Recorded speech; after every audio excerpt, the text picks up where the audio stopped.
We worked with the Community Water Center, an advocacy group focused on improving access to safe drinking water in the Central Valley. We parsed the Human Right to Water dataset, a collection of violations issued by regulatory agencies to water systems across the state. Water quality violations are issued when the concentration of a contaminant exceeds the allowable threshold.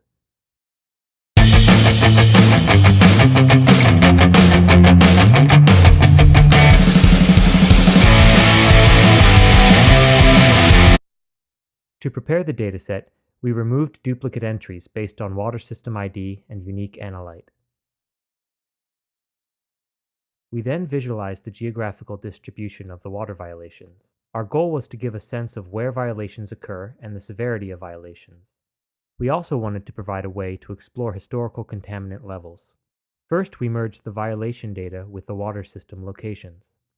We rescaled the contaminant concentrations by the maximum contaminant thresholds to make it easy to see where contaminants rose above the allowable levels. We used Mapbox to generate a map of contaminant levels. Here, blue bars show the maximum allowed contaminant levels, and gray bars show the most recently measured levels of that contaminant in the dataset. Clicking on the contaminant name displays a marker showing all previous measurements for that contaminant. We also produced a static map that shows the amount of time each water system had at least one violation of water standards between the start of 2012 and July 2018. Each dot represents a water system. Darker red hues represent water systems that spent more time out of compliance. Working with the data and talking with the Water Challenge community gave us many more ideas of how to analyze the data. We became interested in how the number of violations across all water systems change over time and whether violations occurred more often at certain times of year.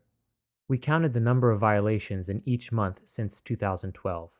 Plots on the left show the violation counts over time for each contaminant across all water systems. The plot on the right shows the violation counts grouped by month. This allows us to detect whether there is any seasonality to the violations for a particular contaminant.